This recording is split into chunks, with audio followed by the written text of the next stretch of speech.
शिवाय ओम भगवते वासुदेवाय। हम याद करते हैं अपने पूज्य आध्यात्मिक गुरु श्रील प्रभुपाद जी को और साथ ही साथ श्री श्री राधा गोविंदा मंदिर के अध्यक्ष नमो निष्ठा दास प्रभु जी को और साथ ही साथ याद करते हैं सभी आचार्यों को, सभी शिक्षा गुरुओं को, सभी दीक्षा गुरुओं को और साथ ही साथ स्वागत करते हैं आप सभी भक्तों का। हरे कृष्णा पांचांग प्रणाम। तो पांचवा अध्याय हम पढ़ चुके हैं। इसके पहले हमने पांचवें अध्याय को पढ़ा और साथ ही साथ आप लोगों ने जन्माष्टमी भगवान का जो दिन है बहुत अच्छे से मनाया होगा। और फिर श्रील प्रभुपाद जी का दिवस जो है व्यास पूजा, वो भी कल बहुत सुंदर से मंदिर की तरफ से की गई। आशा करती हूँ आप सब लोगों ने अटेंड किया होगा उसको। और आज पांचवें अध्याय को थोड़ा सा रिकैप कर लेते हैं क्योंकि ये थोड़ा ब्रेक हो गया। आपको बहुत सुंदर भजन गाए आप लोगों ने।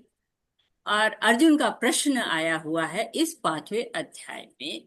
पांचवें अध्याय में अर्जुन पूछते हैं कि सन्यास ले या फिर कर्म योग करें, यानी कि कर्म का त्याग कर दे, सन्यास ले ले या फिर कर्म योग करे। बताइए, निश्चित रूप से मुझे बताइए। तो भगवान कहते हैं कि कर्म योग भी ठीक है, सन्यासी के जैसा है, लेकिन कर्म योग जो है वो आसान है। जो कर्म का त्याग है वो थोड़ा कठिन रास्ता है, लेकिन एक कर्म योगी है वो भी सच्चा सन्यासी हो सकते हैं। कर्म फल से घृणा नहीं, कर्म फल की इच्छा नहीं, वो कहलाता है कर्मयोगी। कर्मयोगी की परिभाषा है कि न कर्म फल से घृणा है, न कर्म फल की इच्छा है, निरासक्त रह के निष्काम कर्म करता है जो, उसकी बात जो है वो भगवान ने कही है। तो निष्काम कर्म योग क्या करता है? बंधन में नहीं डालता है। हम कोई भी बंधन नहीं चाहते ना। अभी अपने स्वतंत्रता दिवस मनाया, हम बड़े स्वतंत्र रहना चाहते हैं, लेकिन हम स्वतंत्र कहाँ हैं? हम तो बद्ध जीव है। मुक्त तो हुए ही नहीं है ना, स्वतंत्र तो हुए ही नहीं है। लेकिन हम निष्काम कर्म करते हुए बंधन से मुक्ति पा सकते हैं। तो जो योग युक्त होते हैं, जो योग से जुड़ जाते हैं, वो कैसे होते हैं? कहते हैं, योग युक्त विशुद्धात्मा विजित तात्मा जितेंद्रिय सर्वभूतात्म आत्मभूता आत्मा कुर्वन्नि न लिप्यते। तो सर्वान भूतात्म भूतात्मा वो सबको प्रिय होता है। क्यों? क्योंकि बंधन में नहीं है ना। जो बंधन में नहीं रहता, सबको स्वतंत्र हो, तो सबको प्रिय होते हैं ना कि हाँ ये स्वतंत्र, इसके साथ रहेंगे हम भी स्वतंत्र हो जाएंगे। तो जब साधु संगा करते हैं, जब मुक्त जीवों का संग करते हैं, तो हम भी मुक्त हो जाते हैं। और जो योग युक्त होता है वो भगवान के लिए कार्य करता है। कैसे? जैसे कमल पत्र होता है, कीचड़ में भी रहता है, पानी में भी रहता है, लेकिन उससे लिप्त नहीं होता है। फिर भगवान ने बताया कि तीन कर्ता होते हैं। कौन कौन होता है? आत्मा होती है, प्रकृति होती है और भगवान। तीनों का रोल क्या होता है? जीव जो होता है, आत्मा यानी कि जीव, जो आत्माधारी जो है लोग, आत्मा जिसके अंदर है, वो देहधारी के अंदर वो जीव आत्मा रहती है। तो वो जो आत्मा होती है वो क्या करती? इच्छा करती है। जो जीव होता है इच्छा करता है। भौतिक प्रकृति क्या करती है? जो जीव इच्छा करता है ना, उसके लिए सारे संसाधन जुटाती है। और भगवान क्या करते हैं? भगवान आपको अनुमति देते हैं। उपदिष्टा अनुमंता च भर्ता भोक्ता महेश्वर। तो जैसे जीव ने इच्छा की कि हमको मिठाई खाना है, मिठाई खाना है, तुरंत प्रकृति आपकी जो है वो आपके लिए संसाधन जुटा देती। बर्फी खाएंगे, लड्डू खाएंगे, रसगुल्ला खाएंगे, कलाकंद खाएंगे, रसमलाई खाएंगे, क्या खाएंगे? तो भगवान की अनुमति मिलती है, नहीं आप खा सकते हो, तो फिर जीव खाता है। तो तीन कर्ता होते हैं। इसीलिए कोई भी कार्य है आपके मन के अनुकूल नहीं हो रहा है, मतलब क्या है? तीन करता है ना। कहते हैं ना कि तीन लोग जब कुछ बनाते हैं तो खिचड़ी हो जाती है, लेकिन यहाँ खिचड़ी नहीं होती, यहाँ बेस्ट होता है। क्योंकि तीन लेयर से गुजरते हैं। जब तीन लेयर्स गुजरते हैं, पहले लेवल पे चेक, जीव ने इच्छा की, फिर भौतिक प्रकृति क्या क्या खाएंगे, फिर भगवान की अनुमति। तो तीन लेयर पर जब चेकिंग होती है, अगर सही इच्छा हो, सही ढंग से कार्य किया जाए तो वो कार्य अच्छा होगा। लेकिन अगर भगवान की अनुमति नहीं है, फिर भी कार्य कर रहे हैं, नहीं जिद करके कार्य कर रहे हैं, या तो फिर क्या होगा? फिर वो कार्य ठीक नहीं होता है। इसीलिए क्या करना है? बिना कर्म फल की इच्छा के और कार्य को करना है। भगवान के लिए कर्म करना है। अपनी जीव की इच्छा नहीं होनी चाहिए, भगवान की इच्छा होनी चाहिए। उसको प्रसन्न करने के कार्य करना चाहिए, भगवान पर केंद्र रखना चाहिए अपना। कहते हैं ना, जब आत्म साक्षात्कार मिल जाता है, योग युक्त व्यक्ति हो जाता है, तो कैसा हो जाता है? विद्या विनय संपन्न ब्राह्मणे कवि हस्तनी सुनी चैना स्वपाके च पंडिताम सब दर्शना। समान दृष्टि हो जाती है। कोई भी हो, सबको आत्मा के स्तर पर देखना है। बुद्धि स्थिर है, मोह रहित है, अनासक्त है। क्यों? क्योंकि उसे पता है यही सच प्रजा भोग्या दुख यो न एवते आदवंत कौन्तेय न तेषु रमता बुधा। बुद्धिमान व्यक्ति तो आनंद खोजता ही नहीं है, भौतिक आनंद नहीं खोजता है। क्यों? क्योंकि जो इंद्रियों से, इंद्रिय विषयों से जो सुख मिलता है वो अशाश्वत होता है, दुखी मिलता है अंत में। शुरू में अच्छा लगेगा लेकिन बाद में कष्ट ही होगा। तो क्या करना है? हमको सहन करना सीखना है। मात्रा स्पर्श कौन्तेय, जो मात्रा से, इंद्रिय से जो आती हैं समस्याएं, उनको सहना है। और फिर अंत में शांति सूत्र बताया जाता है।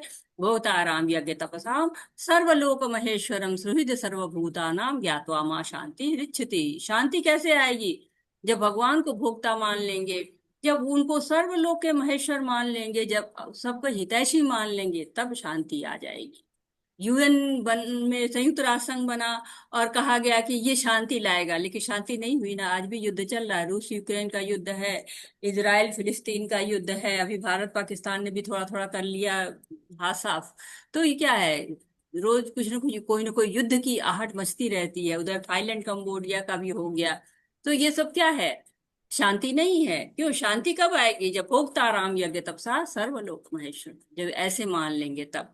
अब आते हैं हम छठे अध्याय पे। हमारा छठा अध्याय क्या कहता है, उसको पढ़ते हैं।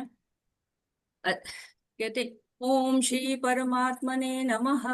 ओम श्री परमात्मने नमः। श्रीमद् भगवद गीता षष्ठम अध्याय ध्यान योग। श्री भगवान उवाच, अनाशितः कर्म फलम कार्यम कर्म करोति यः स सन्यासी च योगी च चाक्रिय। श्री भगवान ने कहा, जो पुरुष अपने कर्म फल के प्रति अनासक्त है और जो अपने कर्तव्य का पालन करता है, वही सन्यासी और असली योगी है। वह नहीं जो न तो अग्नि जलाता है और न कर्म करता है। तो क्या कह रहे हैं इस अध्याय में? भगवान बताते हैं, श्रील प्रभुपाद जी बता रहे हैं हमको, अष्टांग योग पद्धति मन तथा इंद्रियों को वश में करने का साधन है। तो इसे हम समझ रहे हैं कि ये अध्याय हमको क्या बताएगा? अष्टांग योग के बारे में बताएगा। तो इसमें क्या क्या पढ़ेंगे हम? 1 से 9 तक के जो श्लोक हैं वो आपको बताएंगे कि अष्टांग योग में उन्नति कैसे करेंगे। और फिर बताया जाएगा 10 से 32 तक के श्लोकों में कि कौन कौन से स्टेप्स हैं जिसके द्वारा हम अष्टांग योग का अभ्यास कर सकते हैं। और 24 से 32 तक के श्लोक हमें बताते हैं कि जो आत्म साक्षात्कार होता है, परमात्मा का साक्षात्कार होता है, कैसे होता है, किसको होता है। और 33 तक के 36 तक के जो श्लोक बताते हैं वो बताते हैं कि अष्टांग योग के लिए मानसिक नियंत्रण बहुत आवश्यक होता है। और 37 से 45 तक के श्लोक बताते हैं जो असफल योगी होता है उसका गंतव्य क्या होता है। और 46 से 47 तक के श्लोक बताते हैं कि जो भक्ति योगी होता है वो सर्वोच्च योगी होता है। तो 5वें अध्याय में हमने क्या पढ़ा कि निष्काम कर्मयोग के द्वारा हम भगवान को प्राप्त कर सकते हैं, आत्म साक्षात्कार कर सकते हैं। और इस अध्याय में बताया जाएगा कि अष्टांग योग द्वारा मुक्ति कैसे मिलेगी। तो इस अध्याय में अष्टांग योग का बहुत थोड़ा सा विस्तार से वर्णन किया गया है कि मन और इंद्रियों पर नियंत्रण रखना है। जब अष्टांग योग में आगे की ओर अभ्यास बढ़ते जाते हैं तो पहले उसके जो बेसिक लेवल होता है उस पर निष्काम कर्म योग द्वारा शुद्धि करना होता है, जो कि 5वें अध्याय में बताया जा चुका। अब छठे अध्याय में निष्काम कर्म योग की प्रशंसा भी भगवान करेंगे और अष्टांग योग के बारे में भी जो है वो बताएंगे। तो अब जो ये 1 से 6 तक के जो पाठ है हमारे, इसमें बताया जाएगा कि भक्ति श्रेष्ठ है। तो ये अंतिम अध्याय है, चेतना का विज्ञान जानेंगे इसमें। और आप चेतना के बारे में पढ़ चुके हैं कि लेवल 1 में, और आपने उस वक्त जरूर सोचा होगा अपनी चेतना के बारे में। और यदि नहीं सोचा है तो अब सोचिए। क्यों? क्योंकि अगर आप चेतना के बारे में नहीं सोचते हैं तो आप आत्म साक्षात्कार के रास्ते पर चलना शुरू नहीं किए, कोसों मीलों दूर हैं।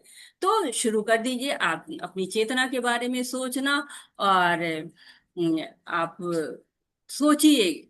और इस जो ये वाला श्लोक है इसमें कहा गया है कि वही सन्यासी और असली योगी है। कौन? जो कर्म फल के प्रति अनासक्त रहता, आसक्ति नहीं है कर्म फल के प्रति, छोड़ दिया आसक्ति। जो होगा ईश्वर की इच्छा होगी, जो होगी ईश्वर कृपा होगी। लेकिन कर्तव्य करना नहीं छोड़ता, कर्तव्य का पालन करता है। और वो नहीं जो न तो अग्नि जलाता है न कर्म करता है। तो सीधी सी बात ये होती है कि जब सन्यासी सन्यास करने चलते हैं तो अग्नि जलाते हैं ना, और जब वो समाधि को प्राप्त कर लेते हैं तो फिर उस अग्नि को बुझा देते हैं। तो कहते हैं वो न और न कर्म करता है। तो दोनों तरह के लोग के बारे में बताया गया है। सन्यासी और योगी को एक तरह से समान बताया गया है कि उनका उद्देश्य एक होता है। भगवान कहते हैं कि जो अनासक्त हैं और कर्म के फलों के प्रति लेकिन कर्म कर रहे हैं, वो ही योगी और हैं। तो एक तरह से बताया जाए कि सन्यास योग और कर्म योग दोनों श्रेष्ठ है, और दोनों का उद्देश्य एक ही है। जब कोई सन्यास ले लेता है तो उसके प्रति कोई कर्तव्य नहीं रह जाता है। क्यों? संसार के प्रति कोई कर्तव्य नहीं रह जाता, लेकिन भगवान के प्रति वो कर्तव्य करता रहता है। हरे कृष्णा माता जी, दीजिए पढ़ने को। हरे कृष्ण। हरे कृष्णा सभी को। ज्ञानेश प्रभु जी आप श्लोक पढ़िए, आशा कालरा माता जी आप अनुवाद पढ़िए। हरे कृष्णा। हरे कृष्ण माता जी। यम संन्यासमिति प्राहुः योगम तम विद्धि पांडव, न य संन्यस्त संकल्पः योगी भवति कश्चन। हरे कृष्ण। हरे कृष्ण जी। हरे कृष्ण सभी को। हरे कृष्ण।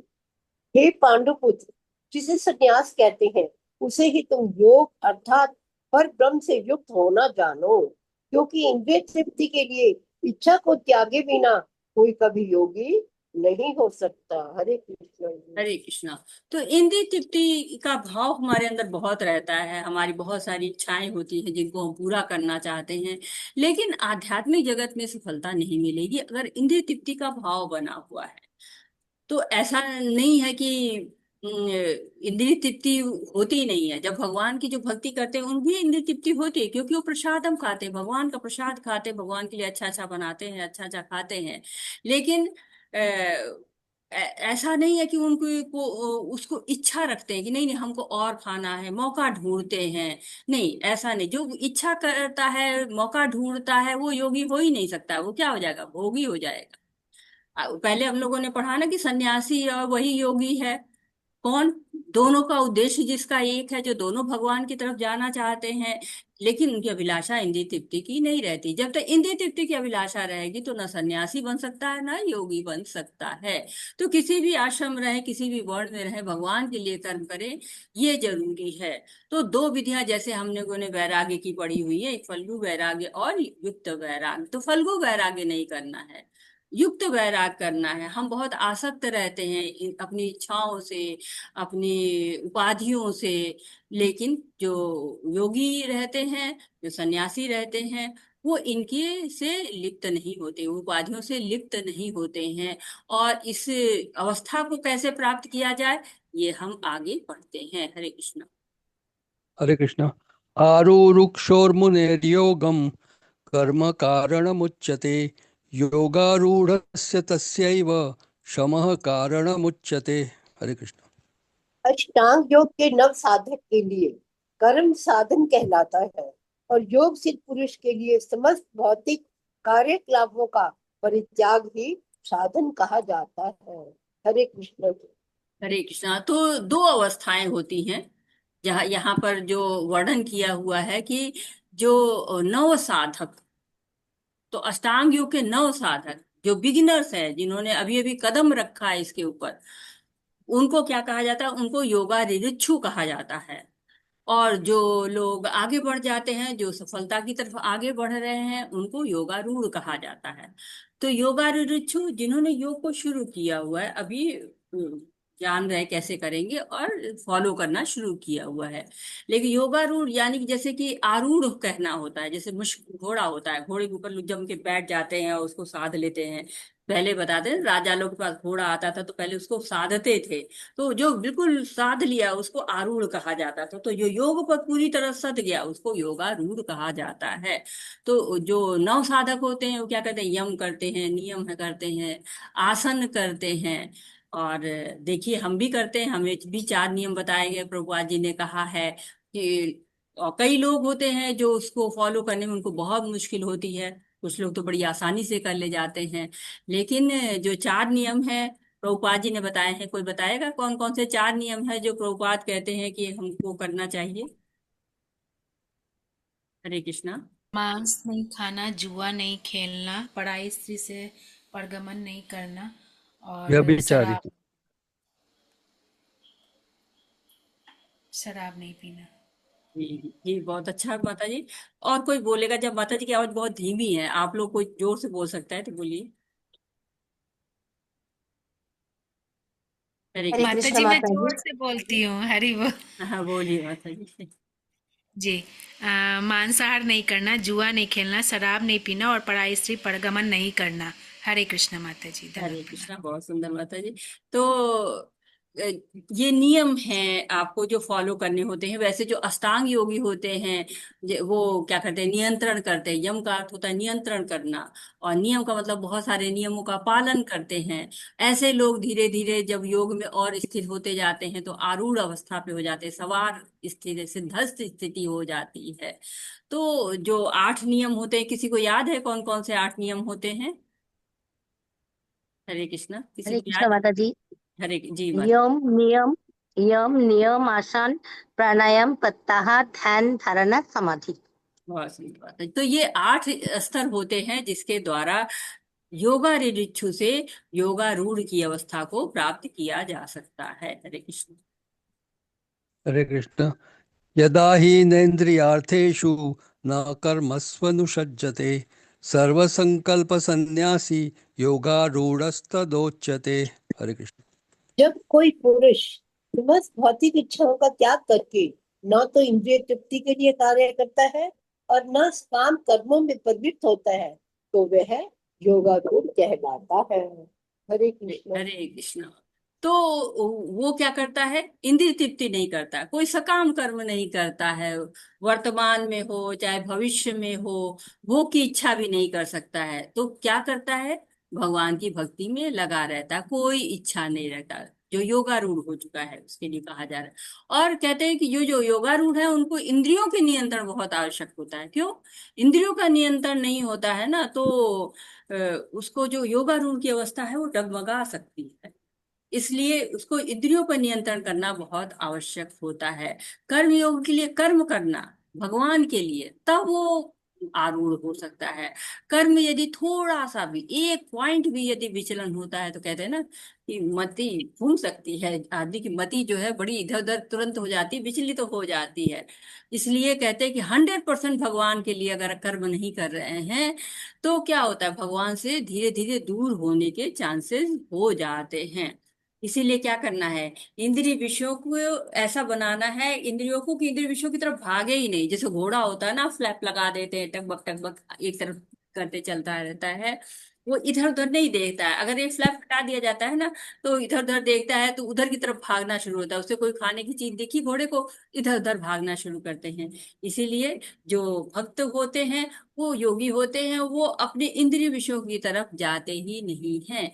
और इस्कॉन के एक भक्त हैं, वो प्रवचन में कहते हैं कि अगर आपने संसार को छोड़ा है और फिर आके उसी संसार को अपना लेते हैं, आपका पतन हो जाता है, तो क्या करते हैं? जैसे थूका हुआ वस्तु को दोबारा कोई एक बार इस चीज को थूक दिया फिर उसी को खा रहा है, वैसे जिस संसार को थूक दिया है उसी को दोबारा धारण करना, ये पतन की क्या है? बहुत निचला स्तर है पतन हो जाना। हरे कृष्णा। हरे कृष्ण। उद्धरेदात्मनात्मानं नात्मानमवसादयेत् आत्मैव यात्मनो बन्धुः आत्मैव रिपुरात्मनः। हरे कृष्ण। हरे कृष्णा। मनुष्य को चाहिए कि अपने मन की सहायता से अपना उद्धार करे और अपने को नीचे ना गिरने दे। ये मन बद्ध जीव का मित्र भी है और शत्रु भी। हरे कृष्ण। हरे कृष्णा। तो हमने पढ़ा हो ना, कर्मण्येवाधिकारस्ते माँ फलेषु कदाचन। तो कर्म करने का अधिकार मनुष्य को, हम लोग कहते हैं भगवान नियंत्रक है, तो हमसे अच्छा अच्छा काम क्यों नहीं कराते हैं? लेकिन भगवान कभी फोर्स नहीं करते हैं, भगवान कभी भी जबरदस्ती कोई कार्य नहीं करते। कहते हैं कि तुम कॉन्शियसली, तुम अपनी चेतना से पूरे समर्पण के साथ कर्म करो, मेरे लिए कर्म करो, तब अवस्था आती है, योगारूढ़ की अवस्था आती है। कहते योगारूढ़ अवस्था में जब व्यक्ति आ जाता है तो स्वतंत्र हो जाता है। क्यों? क्योंकि वो कर्म करके अपना उद्धार कर सकता है। तो तीसरे अध्याय में हमने जाना था ना कि किस प्रकार व्यक्ति को कर्म बंधन में डालता है, और कर्म के द्वारा ही मुक्ति हो सकती है। कर्म कारण बंध मोक्ष है। कर्म करने में जीव स्वतंत्र है। यदि स्वयं मुक्त होना नहीं चाहेगा तब तक वो मुक्त हो ही नहीं सकता है। और आगे के पांचवें छठे श्लोक में बताया जा रहा है कि व्यक्ति कैसे अपना उद्धार कर सकता है। हरे कृष्ण। तुम हरे कृष्ण। बन्धुरात्मात्मनस्तस्य येनात्मैवात्मना जितः अनात्मनस्तु शत्रुत्वे वर्तेतात्मैव शत्रुवत्। हरे कृष्ण। हरे हरे कृष्ण। जिसने कृष्णा। मन को धन्यवाद जीत आशा लिया कल्ला है माता जी। उसके लिए धन्यवाद मन माता सर्व। जी। हरे कृष्ण माता जी, बहुत बहुत धन्यवाद। धन्यवाद माता जी। अनुकंपा माता जी, आप पढ़िए अनुवाद। हरे कृष्ण माता जी, दंडवत प्रणाम। जिसने मन को जीत लिया है उसके लिए मन सर्वश्रेष्ठ मित्र है, किंतु जो ऐसा नहीं कर पाया उसके लिए मन सबसे बड़ा शत्रु बना रहेगा। हरे कृष्ण माता जी। हरे कृष्णा। तो मन के बारे में कहा गया, इसके पहले भी कहा गया था कि मन के बारे में कि मन जो है वो जीतना है आपको। मन क्या है? आपका मित्र भी है और आपका शत्रु भी है। तो मन की सहायता से अपना उद्धार करना है। बताइए, मन जब आपकी उद्धार कर होने में, मुक्त होने में जब सहायता करने लगता है तो मित्र होता है। लेकिन जब वो उससे दूर भागता है, जब केवल वो आपके नियंत्रण में है ही नहीं है, तो क्या करता है? वो आपका पतन कर सकता है। तो मनुष्य कहते हैं ना कि स्वयं का उद्धार करता भी है, स्वयं का पतन करता भी है। तो मनुष्य को चाहिए कि मन को मित्र बनाए। जब देखते हैं ना कि जो कोई चीज बड़ा पावरफुल होती है तो उसको मित्र बनाते हैं ना, कि ताकि हमारे हमारे कुछ अच्छा हो जाए। उसी तरह से ये मन भी है। मन आपका है लेकिन वो आपका शत्रु भी हो सकता है। अपने ही शत्रु हो जाते, कहा जाता है ना, तो मन भी शत्रु हो जाता है। तो प्रभुपाद जी ने भी भी एक वीडियो बना हुआ, मी एंड माई माइंड। उसको देखिए, आप कभी मिल जाए तो। बहुत सुंदर वो वीडियो है। और जो रघुनाथ गोस्वामी है वो कहते हैं कि मन तो ऐसा होता है ना जिसको सुबह शाम झाड़ू से चप्पल से मारिए। अर्थात झाड़ू चप्पल का मतलब नहीं कि आप सुबह सुबह अपने आप को उठा के झाड़ू चप्पल मारना शुरू करें, नहीं। नियंत्रण में रखें, गलत बातों का तिरस्कार करें। मन धीरे धीरे मित्र होता चला जाएगा। माइंड कहते हैं ना, माइंड जो इंग्लिश में माइंड ही कहते हैं, हिंदी में तो कई जो है वो शब्द हैं। लेकिन इंग्लिश में माइंड कहते हैं। कंट्रोल्ड है तो फ्रेंड है, और अनकंट्रोल्ड है तो एनिमी है, दुश्मन हमारे अंदर छिपा हुआ है। मन करता क्या है? मन के कार्य क्या होते हैं? मन का कार्य होता है एम फॉर मेमोरीज, यादें संभाल के रखता है। और मन ही है, गलत यादें भी रख सकता है, अच्छी यादें भी रख सकता है। नियंत्रण में अच्छी यादें, और अनियंत्रित है तो गलत यादें, आइडियाज आते हैं। अच्छे विचार भी आ सकते हैं, बुरे विचार भी आ सकते हैं। एन फॉर नोशन, इच्छाएं करता है, इच्छाओं का अंबार लगा सकता है मन। और जो है वो डिजायर, उसकी बहुत सारी इच्छाएं होती रहती हैं कि हाँ, ये भी चाहिए, वो भी चाहिए। तो ये हमारे अंदर होता है कि कब हम उसको, मन को मित्र बना लें और कब हम मन को अपने शत्रु बना लें। और योग करके क्या होता है? यही उद्देश्य हो सकता है कि आसक्तियां हटाइए, मन को इंद्रियों से हटाइए। कहते हैं ना कि भोगो ऐश्वर्य प्रसक्ता नाम तथा अपृत चेतसाम व्यवसाय का बुद्धि समाधो न। जब बुद्धि कई जगह की आसक्तियों में लगी रहती है तो फिर वो एक जगह इकट्ठी नहीं होती है, वो इधर उधर डोलती रहती है। हरे कृष्ण। हरे कृष्ण। जितात्मनः प्रशान्तस्य परमात्मा समाहितः शीतोष्ण सुख दुखेषु तथा मानापमानयोः। हरे कृष्ण। जिसने मन को जीत लिया है उसने पहले ही परमात्मा को प्राप्त कर लिया है, क्योंकि उसने शांति प्राप्त कर ली है। ऐसे पुरुष के लिए सुख दुख, सर्दी गर्मी एवं मान अपमान एक से हैं। हरे कृष्ण माता जी। हरे कृष्णा। तो जिसने मन को जीत लिया है, सभी लोग जानते हैं कि मन को जीतना बहुत ही मुश्किल होता है। तो मन को हमें जीतना है। कैसे जीतेंगे? जब भगवान में लगा ले, परमात्मा को प्राप्त कर लेता है मन को जीतने वाला। और तब क्या होता है? सुख दुख गर्मी सर्दी मान अपमान सब समाप्त हो जाता है। तो यहाँ पर जो है वो, जो हमने पहले इसके श्लोक पढ़ा होता उसमें आत्मनः शब्द आया हुआ है। यहाँ पे आ गया है कि आत्मन है यानी जीवात्मा के द्वारा जित विजित मतलब विजित कर लेना, जीत जाना। और यहाँ पर क्या आ गया, जितात्मना, आत्मा को क्या करना, जीत लेना, मन को जीत लेना। तो ये शब्द लगातार आ रहे हैं, आपको मन के ऊपर ही ये शब्द आ रहे हैं। तो जितात्मना, आत्मना का अर्थ होता है कि मन आपका वश में नहीं आ, जितात्मना का मतलब होता है कि मन को जीत लिया।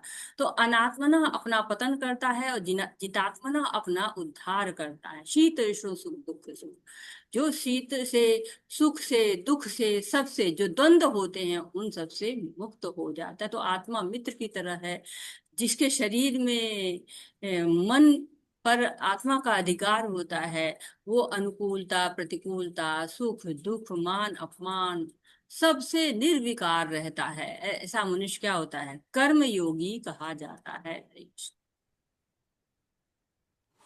हरे कृष्ण। ज्ञान विज्ञान तृप्तात्मा कूटस्थो विजितेन्द्रियः युक्त इत्युच्यते योगी समलोष्टाश्म कांचनः। हरे कृष्ण। ऊपर माता जी। वह व्यक्ति आत्म साक्षात्कार को प्राप्त तथा योगी कहलाता है, जो अपने अर्जित ज्ञान तथा अनुभूति से पूर्णतया संतुष्ट रहता है। ऐसा व्यक्ति अध्यात्म को प्राप्त तथा जितेंद्रिय कहलाता है। वह सभी वस्तुओं को, चाहे वे कंकड़ हो, पत्थर हो या कि सोना, एक समान देखता है। हरे कृष्ण माता जी। हरे कृष्ण। तो क्या कह रहे हैं कि ज्ञान विज्ञान तृप्ता, ज्ञान विज्ञान से बिल्कुल तृप्त है, जो है शास्त्र का ज्ञान है, और उसको व्यवहार में भी ला रहा है, उसको निभा भी रहा है। तो ऐसा व्यक्ति क्या होता है, विजितेंद्रिय, बिल्कुल जो है इंद्रियों को वश में कर लिया है उसने। और योगी है, समलोष्टाश्म कांचन, कंकड़ पत्थर कंचन सब उसके लिए बराबर है, वो सब में देखता है, एक समान देखता है। तो ऐसा नहीं है कि उसको पता ही नहीं है कि मिट्टी का ढेला और पत्थर और सोना है, कहाँ रखना चाहिए, कैसे यूज करना है, ये सब नहीं उसको पता है। लेकिन वो उसके लिए निरर्थक है, वो भगवान की सेवा में उस चीज को लगाएगा, अपने लिए नहीं लाएगा, क्योंकि उसकी इंद्रियां केवल कृष्ण की गुण लीलाओं आदि में ही व्यस्त रहती हैं, सेवा में ही व्यस्त रहती हैं। परमात्मा की पूर्ण अनुभूति हो रही है, इंद्रियों का राजा मन है, उसको मन को जीत लिया है, तो सब कुछ एक समान हो गया, समान दृष्टि, अंधा नहीं होता है वो, नजर वही रहती है, लेकिन नजरिया चेंज हो जाता है। हरे कृष्ण। सूरोन् मित्रार्युदासीन मध्यस्थ द्वेष्य बंधुषु साधुष्वपि च पापेषु समबुद्धिर्विशिष्यते। हरे कृष्ण।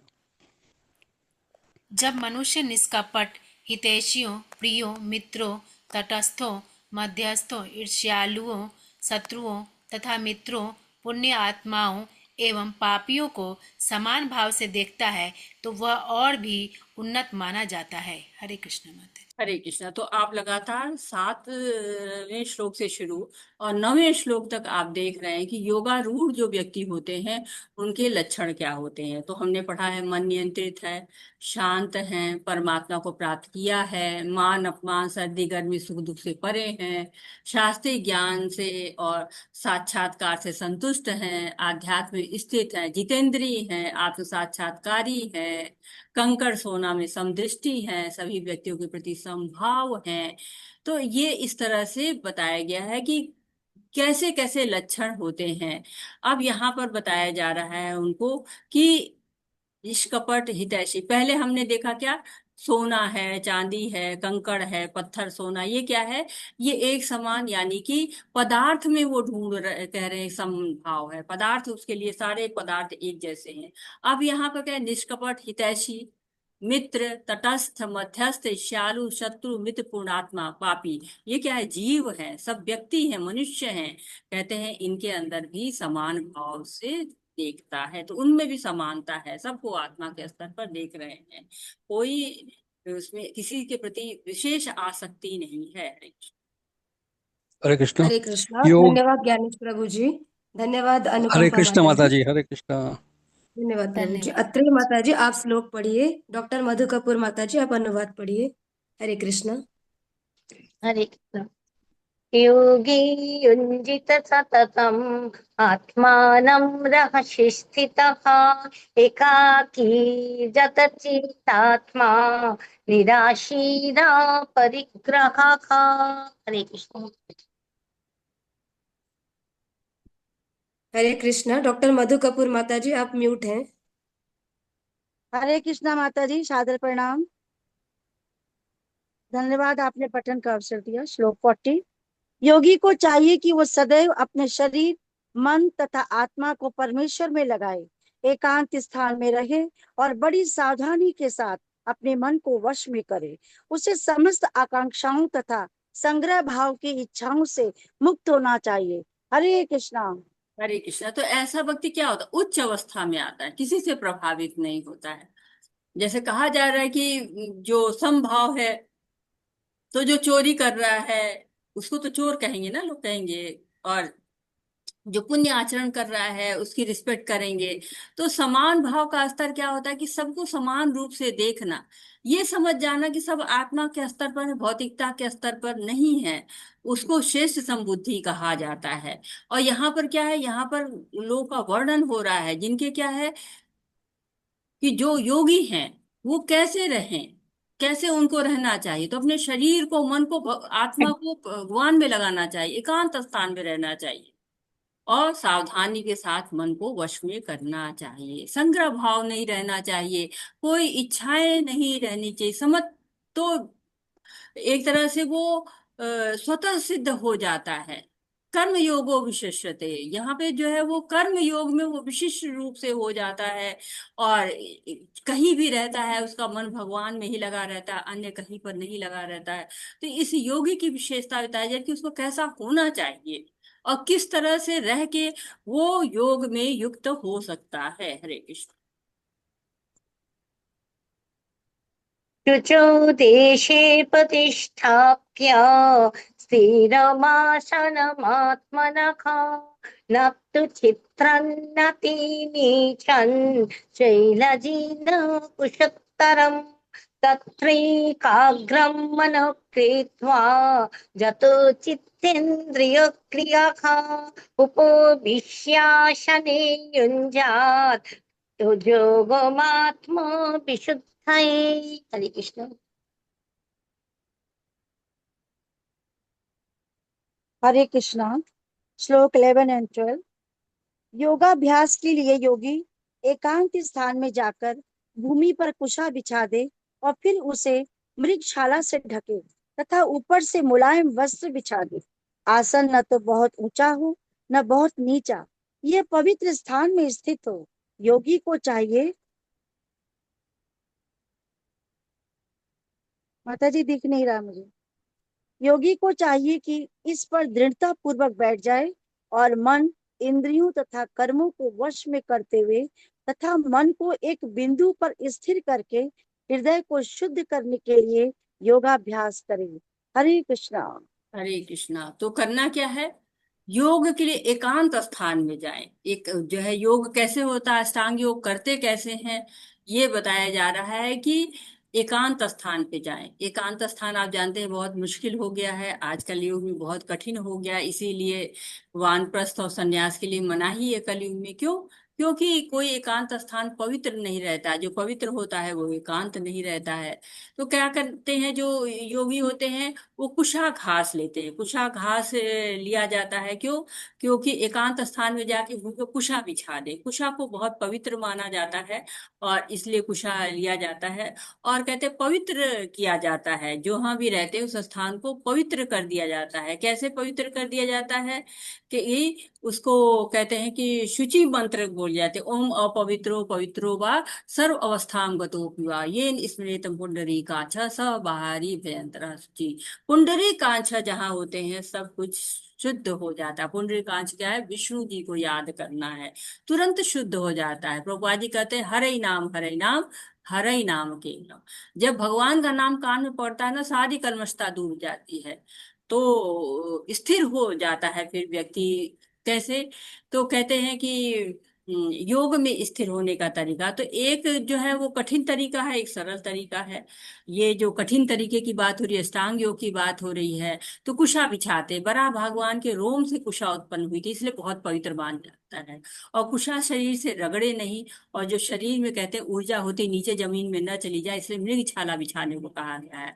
और मृग छाला के ऊपर शुद्ध सूती कपड़ा बिछाया जाता है, जिससे मृग छाला के जो रोए हुए होते हैं वो शरीर में नहीं लगे। इसलिए तो इस तरह से आसन एक बनाया जाता है। और कहते हैं आसन बहुत ऊंचा नहीं होना चाहिए। क्यों? ऊंचे होंगे तो कहीं समाधि में गिर सकते हैं, और नीचा होगा तो जो जीव जंतु है वो परेशान करेंगे।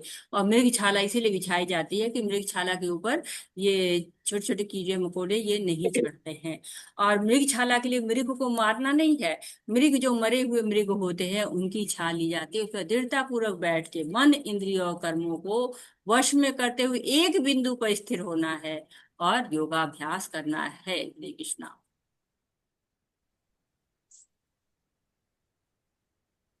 समङ्काय शिरोग्रीवन् धारयन्नचलं स्थिरः सम्प्रेक्ष्य नशिकाग्रं स्वन् दिशाश्चानवलोकयन् प्रशान्तात्मा विगतभिर्ब्रह्मचारी व्रतिस्थितः मनः संयममच्चित्तो युक्तया शीतमत्परः।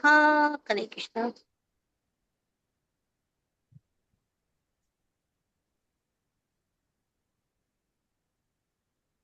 हरे कृष्णा। श्लोक 13 एंड 14। योगाभ्यास करने वाले को चाहिए कि वो अपने शरीर, गर्दन तथा सिर को सीधा रखे और नाक के अगले सिरे पर दृष्टि लगाए। इस प्रकार वो अविचलित तथा दमित मन से, भय रहित, विषयी जीवन से पूर्णतया मुक्त होकर अपने हृदय में मेरा चिंतन करे और मुझे ही अपना चरम लक्ष्य बनाए। हरे कृष्णा। हरे कृष्ण। तो समकाय शिरोग्रीव ग्रीव, तो समान होना चाहिए। क्या क्या एक लाइन में सब क्या आना चाहिए? सिर है, गर्दन है, शरीर है, सब एक लाइन में आ जाना, बिल्कुल स्थिर बैठ जाए। कभी कभी हम बैठते हैं ना, हिलते डुलते रहते हैं, और पर जो योगी होते हैं वो हिलते डुलते नहीं हैं। और कहते हैं आंख भी बंद ना हो नहीं तो नींद आ जाएगी। और थोड़ा सा आंख अधखुली सी रखते हैं, बहुत ज्यादा देखते भी नहीं कि सारी प्रकृति की तरफ हो जाए, नहीं पूरी बंद कर लेते हैं ताकि नींद आ जाए। लोग सत्संग सुनने जाते हैं, श्रवण करने जाते हैं तो क्या सोते रहते हैं। और आंख के से नाक के अग्र भाग पर देखना है और कहीं नहीं देखना है। तो कहते हैं ना कि जिसका अंतःकरण शांत हो गया वही इस तरह की अवस्था में रह सकता है। और कहते हैं ना पद्मासन में, कहते हैं बहुत से लोग पद्मासन भी नहीं लगा पाते हैं। तो अविचलित मन आजकल बहुत ही ज्यादा होता है, मुश्किल होता है। ब्रह्मचारी के लिए, अष्टांग योगी के लिए, गृहस्थ के लिए, ये सब के लिए क्या होता है कि जो अपने आप को नियंत्रण करना या इस तरह के योग में बैठना आसान नहीं होता है। लेकिन जो लोग योगी होते हैं वो इस तरह से बैठते हैं कि भौतिक दुनिया याद ही नहीं रहती, भगवान का चरम लक्ष्य बना लेते थे। और कलयुग में ये बहुत ही मुश्किल होता है ये करना, लेकिन योगी इस तरह से कार्य करते हैं। अब देखिए मन को संयम करना भी आजकल कितना मुश्किल हो गया है। भगवान कहते हैं कि मुझ में मन को लगाओ, मेरे जो है वो मत परा हो जाओ, मत युक्ता हो जाओ, मन संयम करो, मत चित्तो युक्त मत परा। कितना भगवान बार बार कह रहे हैं कि मुझ में स्थिर हो जाओ, मुझ में मन को लगाओ और मेरा चिंतन करो, मुझे चरम लक्ष्य बनाओ। कैसे? अविचलित और दमित मन से, भय रहित, विषयी जीवन से पूर्णतः मुक्त। तो ये सब कंडीशंस होती हैं जिसके द्वारा, जिनको पूरा करके ही अष्टांग योग किया जा सकता है। हरे कृष्णा। युञ्जन्नेवं सदात्मानै योगी नियतमानसः शान्तिं निर्वाणपरमं मत्स्वस्थामधिगच्छति। हरे कृष्ण। हरे कृष्णा। श्लोक। धन्यवाद मधु कपूर माता जी। भावेश प्रभु जी आप धन्यवाद पढ़िए। माता जी। हरे कृष्णा। हरे कृष्णा माता जी। इस प्रकार शरीर, मन तथा कर्म में निरंतर संयम का अभ्यास करते हुए संयमित मन वाले योगी को इस भौतिक अस्तित्व की समाप्ति पर भगवत धाम की प्राप्ति होती है। हरे कृष्णा। हरे कृष्णा। तो भगवत धाम की प्राप्ति हो जाती है। मन अगर जो है बस में जी हो, मन अगर परमात्मा में लगा हुआ हो, तो भगवान की प्राप्ति हो जाती है। कौन सी स्थिति कहा गई? पहले हम लोगों ने 5वें अध्याय में भी पढ़ा है, दूसरे अध्याय में भी पढ़ा, ब्रह्म निर्वाण की अवस्था हो जाती है या ब्रह्मभूत अवस्था हो जाती है। जिसने संयम कर लिया मन पर, शरीर पर, कर्म पे जिसने कर लिया, तो भगवान फिर कह रहे हैं कि मतलब मत संस्थान, मेरे जो है वो भगवत धाम को आओ, मेरे धाम को प्राप्त करो। भगवान बार बार अपने पास बुला रहे हैं कि मेरे पास आओ, शांति को प्राप्त करो, निर्वाण को प्राप्त करो, भौतिक अस्तित्व को समाप्त करो। तो भगवान के हम बच्चे हैं, भगवान बुला रहे हैं। जैसे कि राजा होता है ना, उसका बच्चा चला जाता है उससे गुस्सा होके, तो राजा बार बार उसको बुलाता है और कि आ जाओ आ जाओ, और जब आता है बच्चा तो बहुत खुश होता है। वैसे भगवान जब के पास जब हम जाते हैं तो बहुत खुश होते हैं। हरे कृष्ण। न तस्तु योगोऽस्ति न चैकान्तमनुष्णतः न चाति स्वप्नशीलस्य जाग्रतो नैव चार्जुन। हरे कृष्ण। हे अर्जुन, जो अधिक खाता है या बहुत कम खाता है, जो अधिक सोता है अथवा जो पर्याप्त नहीं सोता, उनके उसके योगी बनने की कोई संभावना नहीं है। हरे कृष्णा। हरे कृष्णा। तो क्या बताया जा रहा है कि संतुलित रहना चाहिए। कहते हैं ना, अति जी की भला न बोलना, अति की भली न चूक, अति की भला न बरसना, अति की भली न थूक। तो जी संतुलित होना चाहिए। खाना सोना जरूरी है, परंतु कितना है? जी कहते हैं ना, भजन और भोजन का बहुत घनिष्ठ संबंध होता है। जैसा हम खाते हैं ना, कहते हैं जैसा खाए अन्न वैसा बन जाए मन। तो योग में मन का भी बहुत विस्तृत रोल होता है। जो हम खाते हैं उससे हमारा सूक्ष्म शरीर है, हमारा भौतिक शरीर है, दोनों प्रभावित होता है। हम भोजन को सोचते हैं केवल पेट भरने का साधन है या इंद्रिय तृप्ति का साधन है, या सोना भी क्या होता है, हम इसको अपने इंद्रिय तृप्ति का साधन बनता है। परंतु नहीं, कहते जो हम खाएंगे मन में जाएगा, क्योंकि मन सूक्ष्म शरीर में है। सोना भी आवश्यक है। कम खाएंगे, कम सोएंगे तो मन वहीं लगा रहेगा ना। जैसे कम खाए तो भोजन याद आता रहेगा, कम सोएंगे तो हमेशा आलस्य में रहेंगे। बिल्कुल वैसे होता है जो गुब्बारा नहीं होता है, गुब्बारा अगर कम हवा रहे तो पिचका पिचका रहेगा, और ज्यादा भर दिया तो फूल जाएगा, फट जाएगा। या फिर आप ये कहते हैं कि सब्जी बनी है, नमक कम तो बेस्वाद, ज्यादा हो गया तो बेस्वाद। तो कैसा है, मध्यम मार्ग जरूरी होता है। एक तरह से यहाँ पे बताया जा रहा है कि डूज और डोंट्स, क्या करना है क्या नहीं करना। आजकल बड़ी प्रचलित शब्द है ना, डूज एंड डोंट्स। तो क्या करना है? संतुलित खाना चाहिए, संतुलित सोना चाहिए। क्या नहीं करना चाहिए?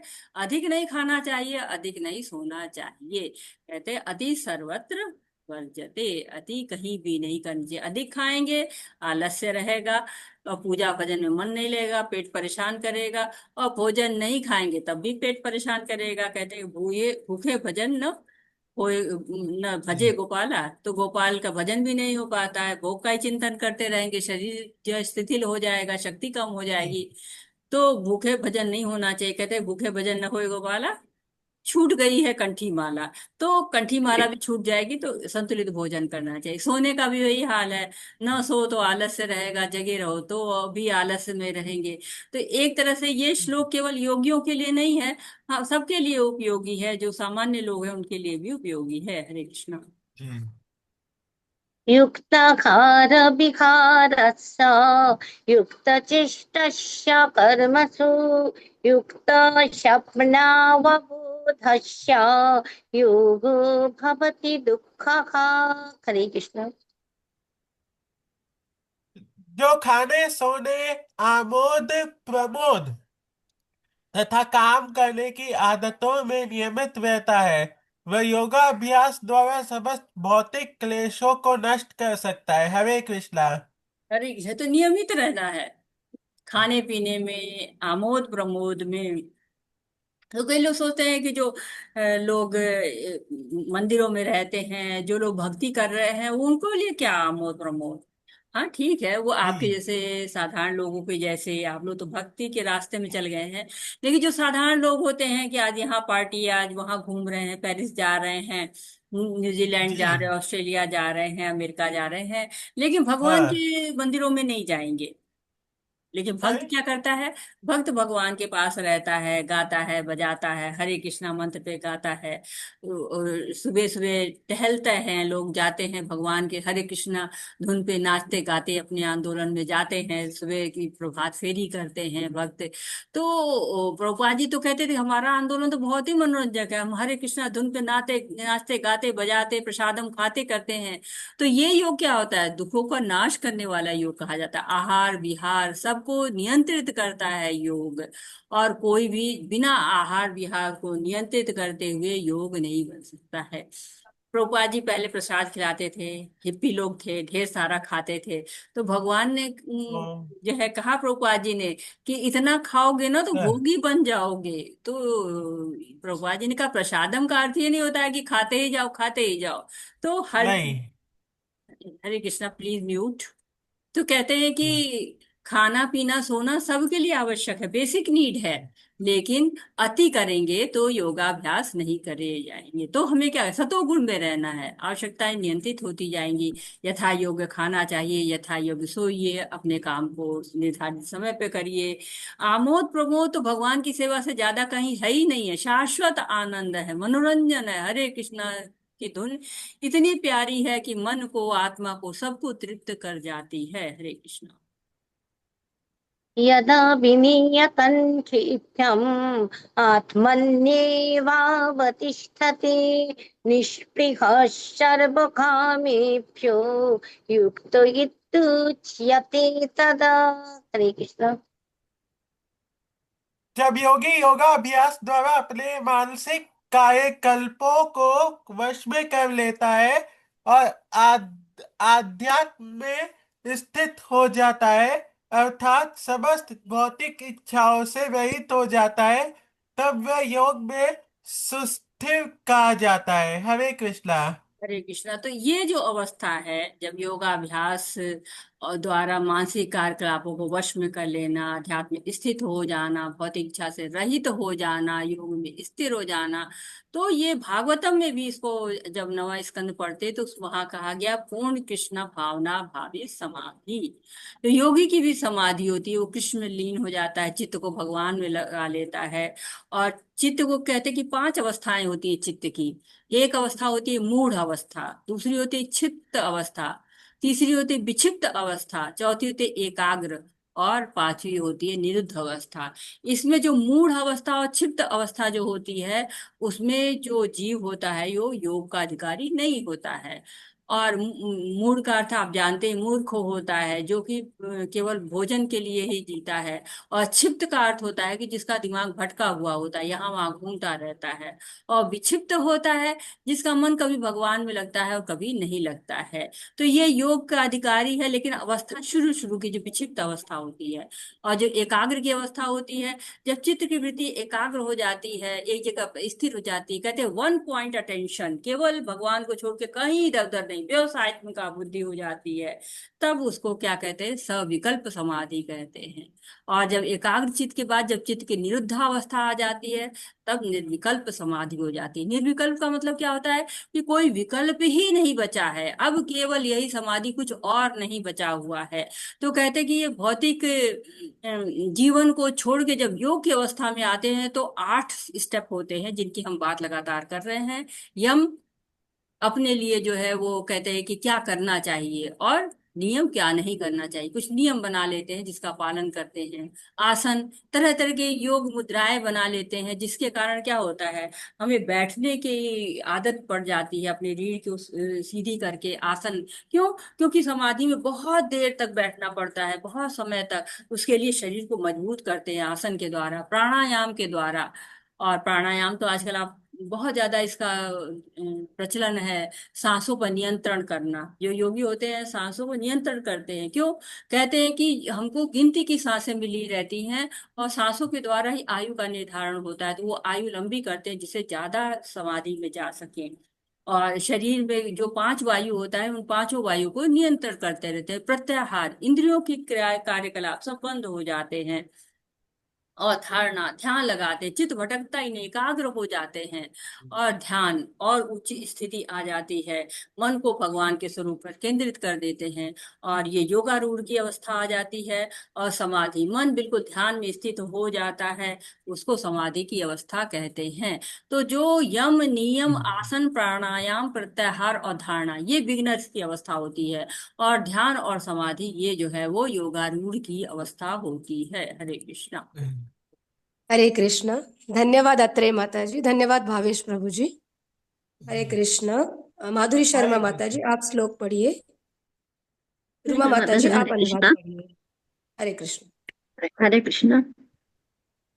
यथा दीपो निवातस्थाः नेङ्गते सोपमाश्रिता योगिनो यच्चित्तस्य युञ्जतो योगम आत्मनः। हरे कृष्ण। हरे कृष्णा माता जी, सादर प्रणाम, धन्यवाद। जिस प्रकार वायु रहित स्थान में दीपक हिलता डुलता नहीं, उसी तरह जिस योगी का मन वश में होता है वह आत्म तत्व के ध्यान में सदैव स्थिर रहता है। हरे कृष्ण। हरे कृष्ण। तो कह रहे हैं क्या कि हवा चलती है ना, तो कुछ भी स्थिर नहीं होता है, सब चीज को हिलाता रहता है। वैसे जब तक इच्छाएं, जो इच्छाएं हैं वो वश में नहीं रहती ना, तो मनुष्य स्थिर भाव हो ही नहीं सकता है। तो इसके लिए दीपक की उपमा दी गई, दृष्टांत दिया गया है कि अगर कोई ऐसी जगह है जहाँ वायु नहीं है, वायु रहित है, तो दीपक की लौ क्या तो सीधी जलती रहती है। बिल्कुल वैसे योग का अभ्यास जो कर रहा है, अगर उनका चित्त वश में रहता है, उसकी वृत्ति बिल्कुल जो है बिना हिले डुले वाली स्थिति रहती है, तो भगवान के चिंतन में लीन रहता है और उसको योग कहते हैं। यही तरह से योग की अवस्था का जो बिल्कुल उच्चतम अवस्था क्या है कि इतना मन वश में रहे, जैसे दीपक हिल डुल नहीं रहा है वैसे उसका मन भी बिल्कुल इधर उधर ना जाए। हरे कृष्ण। हरे कृष्ण। यत्र प्रमते चित्तं निरुद्धं योग सेवया यत्र च आत्मना आत्मानं पश्यन् पश्यन् आत्मनि तुष्यति सुखम आत्यन्तिकं तद्बुद्धिः बुद्धिः आग्रहवति तन्द्रियं वेत्ते यत्र न चैवं निश्चलति तत्त्वतः यं लब्ध्वा चापरं लाभं मन्यते नाधिकं ततः यस्मिन् अस्मिन् स्थितो न दुःखेन गुरुणापि विचाल्यत तं विद्या दुःख संयोग वियोगं योग संगीतम। हरे कृष्ण। हरे कृष्णा। सिद्धि की अवस्था में, जिसे समाधि कहते हैं, मनुष्य का मन योगाभ्यास के द्वारा भौतिक मानसिक क्रियाओं से पूर्णतया संयमित हो जाता है। इस स्थिति की विशेषता यह है कि मनुष्य शुद्ध मन से अपने को देख सकता है और अपने आप में आनंद उठा सकता है। उस आनंदमयी स्थिति में वह दिव्य इंद्रियों द्वारा असीम दिव्य सुख में स्थित रहता है। इस प्रकार स्थापित मनुष्य कभी सत्य से विपत नहीं होता और इस सुख की प्राप्ति हो जाने पर वह इससे बड़ा कोई दूसरा लाभ लाभ नहीं मानता। ऐसी स्थिति को पाकर मनुष्य बड़ी से बड़ी कठिनाई में भी विचलित नहीं होता। यह निसंदेह भौतिक संसर्ग से उत्पन्न होने वाले समस्त दुखों से वास्तविक मुक्ति है। हरे कृष्ण।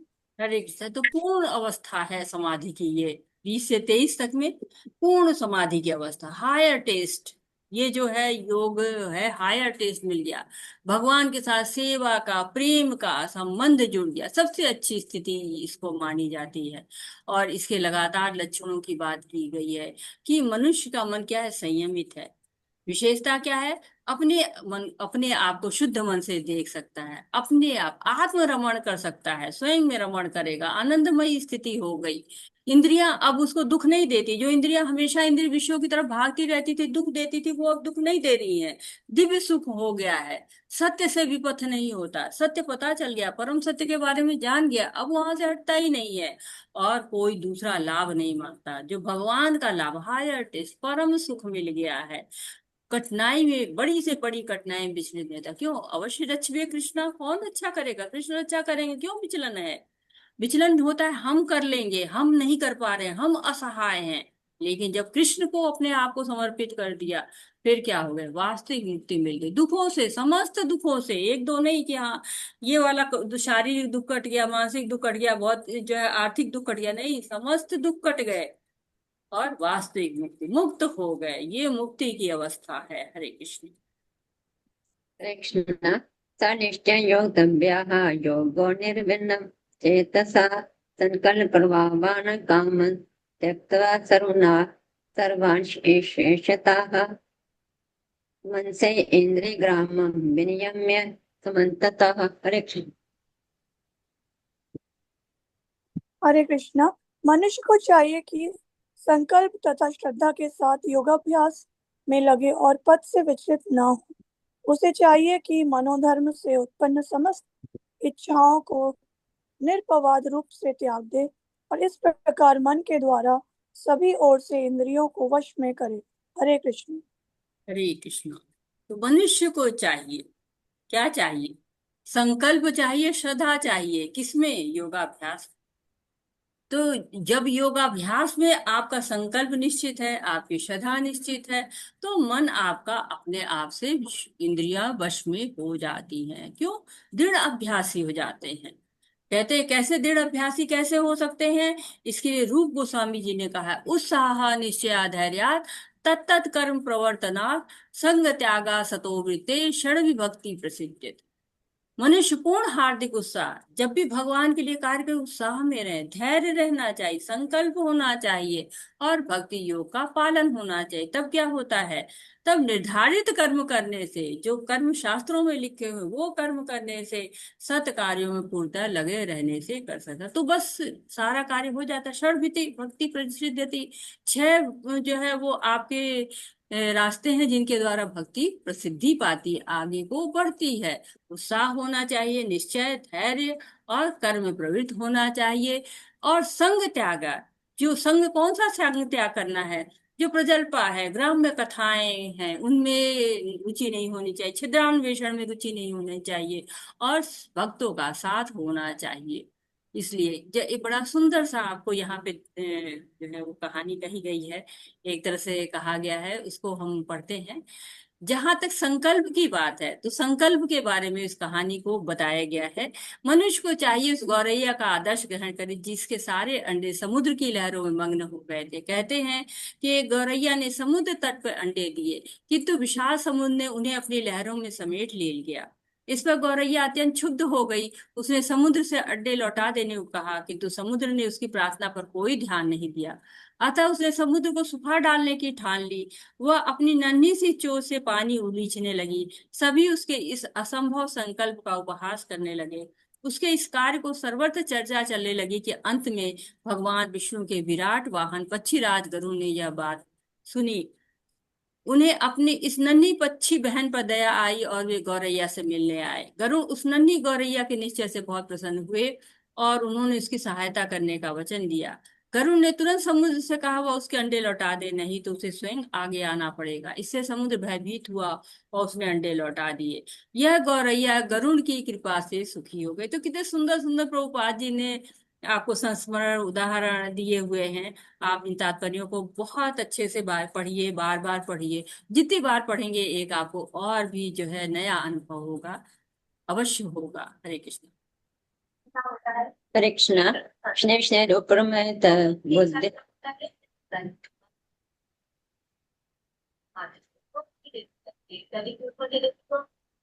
स्नेह स्नेह उपरमैत बुद्ध्या धृति गृहीते आत्म संस्थमन कृत्वा न किंचित अपि चिंतेत। हरे कृष्ण।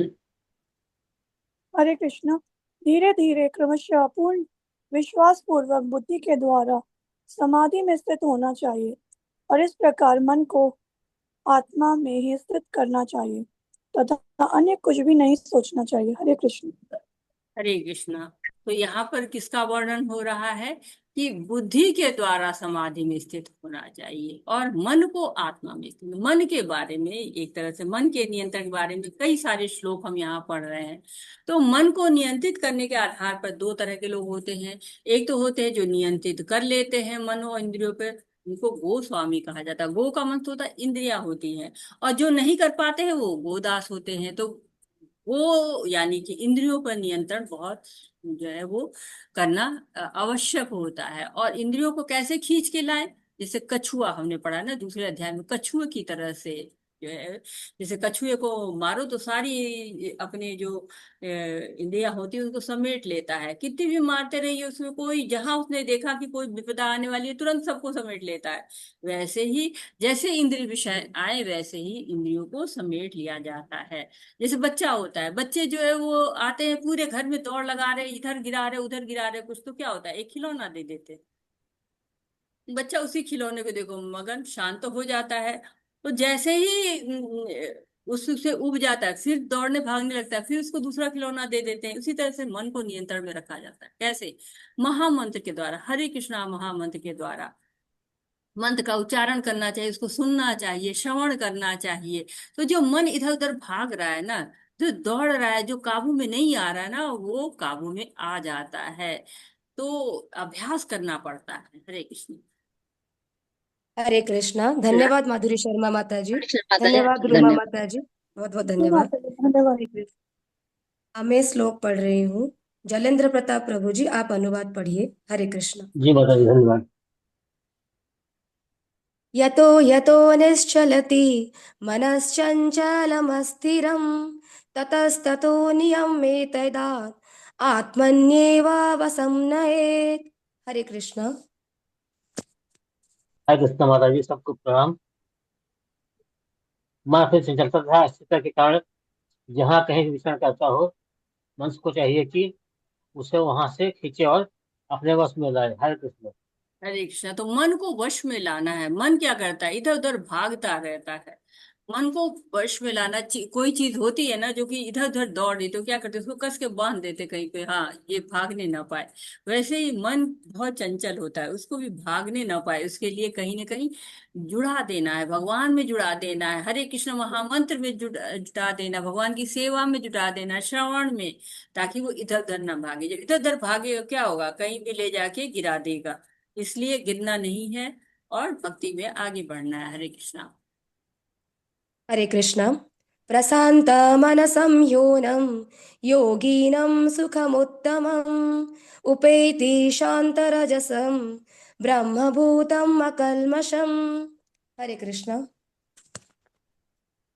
हरे कृष्ण माता जी, जिस योगी का मन मुझ में स्थिर रहता है वह निश्चय ही दिव्य सुख की सर्वोच्च सिद्धि प्राप्त करता है। वह योग से परे हो जाता है। वह परमात्मा के साथ अपनी गुणात्मक एकता को समझता है और इस प्रकार अपने समस्त विगत कर्मों के फल से निवृत्त हो जाता है। हरे कृष्ण। हरे कृष्णा। तो क्या है कि हमें जुड़ना चाहिए कैसे भगवान से, गुणात्मक रूप से, गुणात्मक एकता को समझता है, जो रजोगुण से परे हो जाता है। यानी कि पहले तो सतोगुण में, और सतोगुण से भी सतोगुण में मैंने बताया, तमोगुण से आगे बढ़ा, रजोगुण में आया, रजोगुण से भी परे हो गया, सतोगुण में आ गया। तब क्या होता है, परमात्मा के साथ अपनी गुणात्मक एकता समझ में आने लगती है। क्या है कि भगवान में जो गुण है वही गुण हमारे में भी है। भगवान जैसे समुद्र होता है, समुद्र में जो स्वाद होता है वही एक बूंद समुद्र के पानी में भी स्वाद होता है। ये गुणात्मक एकता कही जाती है। जैसे सोने खान में भी सोना है, और आपको उसके एक सोने के जो अणु है उसमें वो भी सोना है, दोनों में एक ही गुण पाया जाता है। तो हम एक तरह से क्या कहा जाता है, हम लोग कहते हैं कि दो तरह की रियलिटी होती है, एक इंडिपेंडेंट रियलिटी और दूसरी डिपेंडेंट रियलिटी होती है। तो हम डिपेंडेंट रियलिटी है, हम सत्य हैं, और भगवान क्या है, वो परम सत्य है। तो भगवान के साथ हम क्वालिटी में जो है वो जुड़ सकते हैं, क्वांटिटी में नहीं जुड़ सकते हैं। तो क्वांटिटी में भगवान बहुत ज्यादा है, भगवान समुद्र है, हम एक बूंद है, भगवान खान है, हम एक कण है। लेकिन गुण हमारे एक हैं, हम उसी तरह से हम उसी गुण को रखते हैं जो भगवान के है। इसीलिए हम आत्मा कहलाते हैं, वो परमात्मा कहलाता है। हम जो है सत्य कहलाते हैं, वो परम सत्य कहलाता है। तो हमारे अंदर है परमात्मा के कुछ के गुण हमारे अंदर हैं। इसको क्या कहते हैं, भिन्नता में भी एकता, एकता भी है भिन्नता भी है, इसी को अचिंत्य भेदा भेद कहा जाता है। हम अणु है, वो विभु है, दोनों में अंतर है। आज परमात्मा जो काम करता है वो आत्मा नहीं कर सकती है, लेकिन गुण है हमारे अंदर, गुणात्मक एकता है हमारे अंदर। हरे कृष्ण। हरे कृष्ण। युञ्जन्नेवं सदात्मानं योगी विगतकल्मषः सुखेन ब्रह्म संस्पर्शम् अत्यन्तं सुखमश्नुते। हरे कृष्ण। हरे कृष्ण माता जी। इस प्रकार योगाभ्यास में निरंतर लगा रहकर आत्मसंयमी योगी समस्त भौतिक कर्म से मुक्त हो जाता है और भगवान की दिव्य प्रेम भक्ति में आनंद से प्राप्त करता है। हरे कृष्ण। हरे कृष्णा। तो योगाभ्यास में निरंतर लगा रहेगा आत्म संयमी योगी। तो ये एक तरह से बताया कि भौतिक कर्म से मुक्त होना है तो क्या करना है, योगाभ्यास करना है। और जब योगाभ्यास करते हैं तो क्या होता है, परम सुख मिलने लगता है, ब्रह्म संस्पर्श। ब्रह्म के जब सानिध्य में रहते हैं, भगवान के सानिध्य में रहते हैं, तो भौतिक कर्म से मुक्त हो जाते हैं। परम सुख, जो सुख हम डिस्क्राइब भी नहीं कर सकते, वर्णन भी नहीं कर सकते हैं, दिव्य सुख जो होता है वो हमें मिलना शुरू हो जाता है। जब हम कृष्ण के बारे में सोचते हैं, हम कृष्णमय हो जाते हैं, समाधि की अवस्था हमको मिल जाती है। प्रभुपाद जी कहते हैं कि तब उसको मेरी की तरफ भक्ति प्राप्त हो जाती है। प्रभुपाद जी को कैसी भक्ति प्राप्त थी, हर जगह कृष्ण के दर्शन होते थे, जब यत तत्र सर्वत्र, हर जगह कृष्ण के दर्शन होते थे। तो हमको जुड़ जाना है, कैसे, परमात्मा के अंश हैं हम, ये हमारी आत्म चेतना आ जानी चाहिए। हम शरीर नहीं, हम शरीर नहीं है, हम पदार्थ नहीं है, हम क्या है, हम चेतना है, हम आत्मा है, वो परमात्मा है। आत्मा की चेतना वैयक्तिक चेतना होती है, परंतु परमात्म चेतना से जब उसको जोड़ देते हैं, भगवान से वो जोड़ देते हैं, तो वो क्या बन जाता है, वह योग बन जाता है। हरे कृष्ण। हरे कृष्ण। सर्वभूतस्थमात्मानं सर्वभूतानि चात्मनि इक्षते योगयुक्तात्मा सर्वत्र समदर्शनः।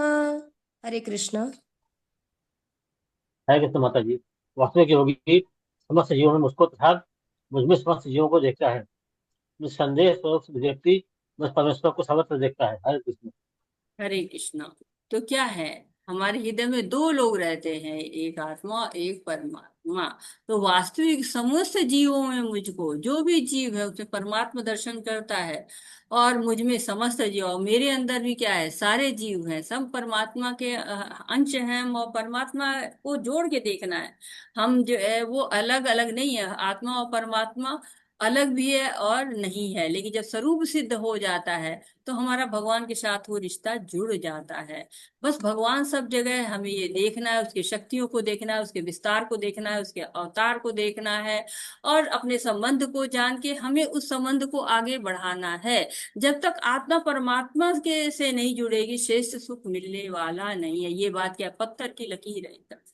जिसने समझ लिया उसने सब कुछ समझ लिया। भगवान ये अर्जुन को बता रहे हैं कि अर्जुन देखो, तुम तटस्था शक्ति हो, ये भौतिक जगत निर्मित हुआ है मेरी पराशक्ति से, अपराशक्ति से, परंतु जीव क्या है, तटस्था शक्ति है और पराशक्ति है। पराशक्ति होते हुए भी अपराशक्ति के भोग के कारण वो बद्ध दिखाई देता है।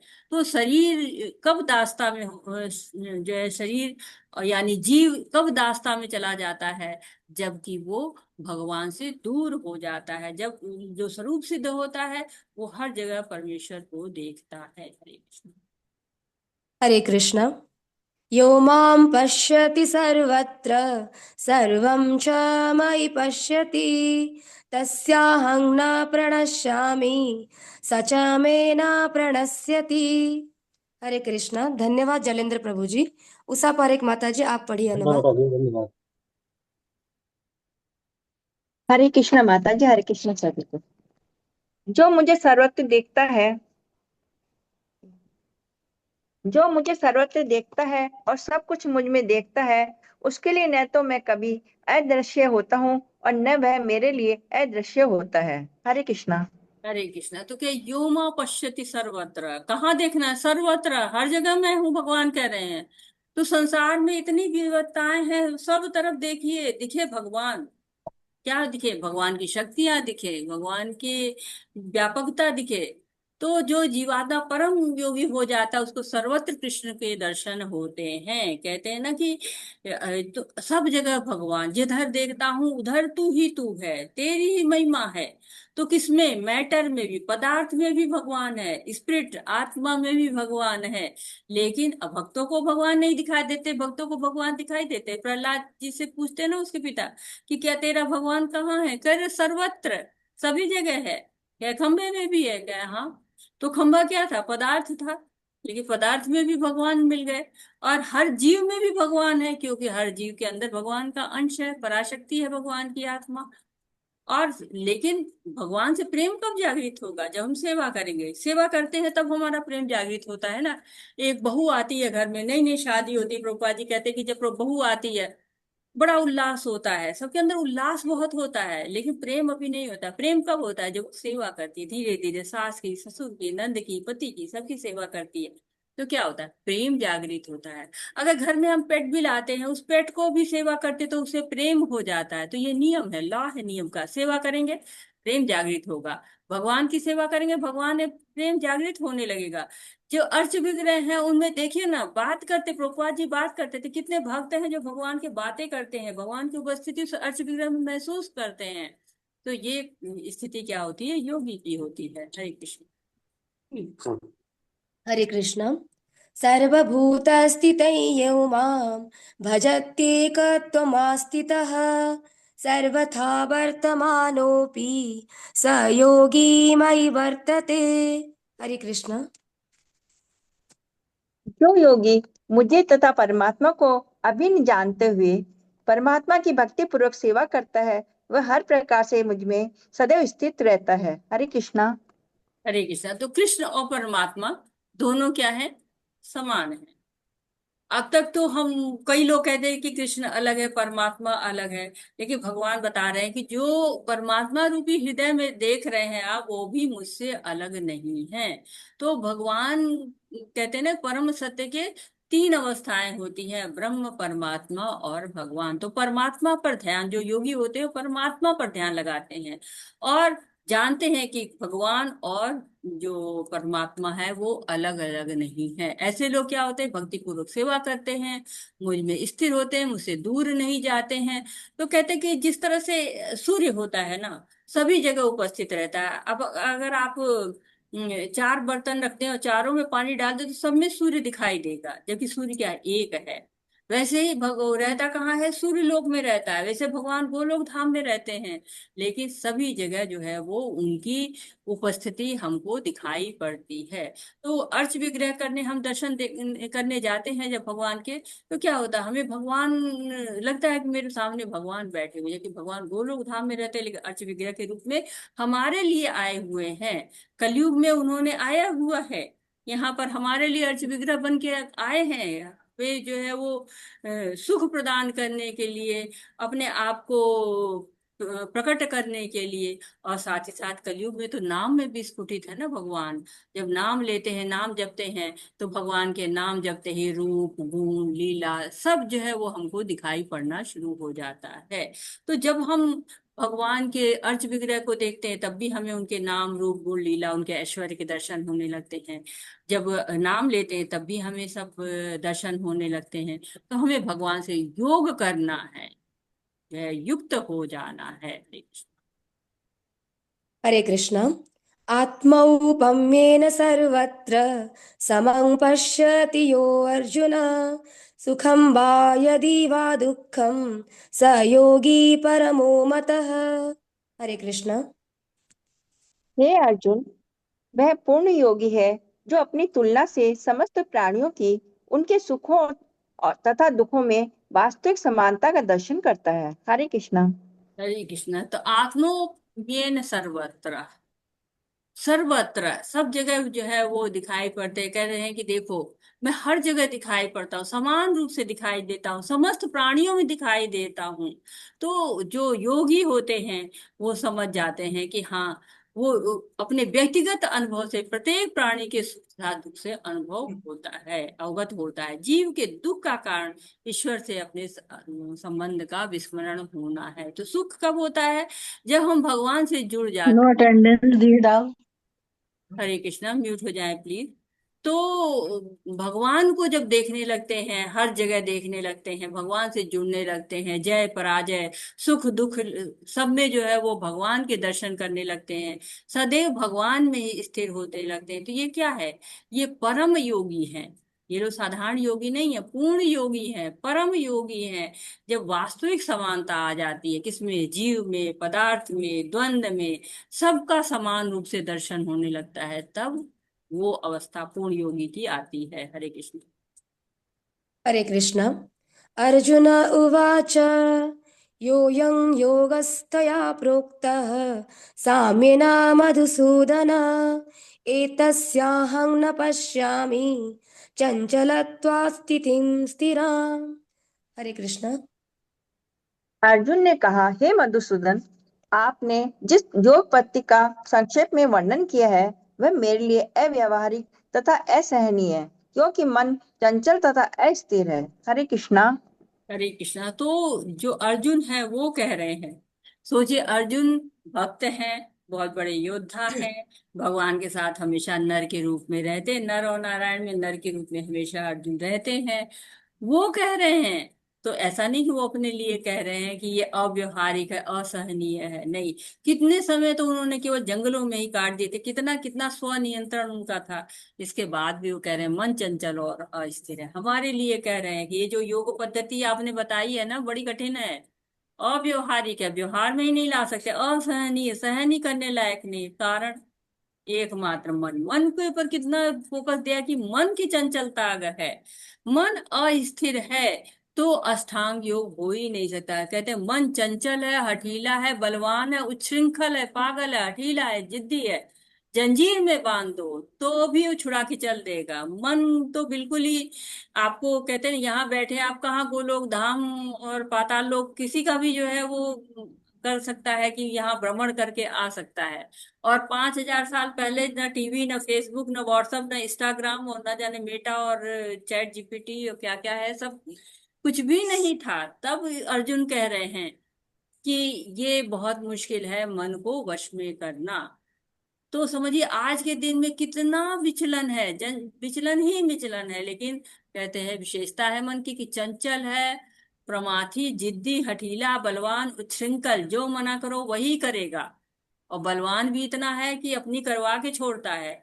मन देखिए, आप लोगों को कहते हैं ना, मन कहता है कि उनको जहर खा लेना चाहिए, और आदमी जानता है कि मृत्यु हो जाएगी, बड़ा कष्ट सहना पड़ेगा मृत्यु के, लेकिन तभी मन से हार जाता है और मृत्यु का वर्ण कर लेता है।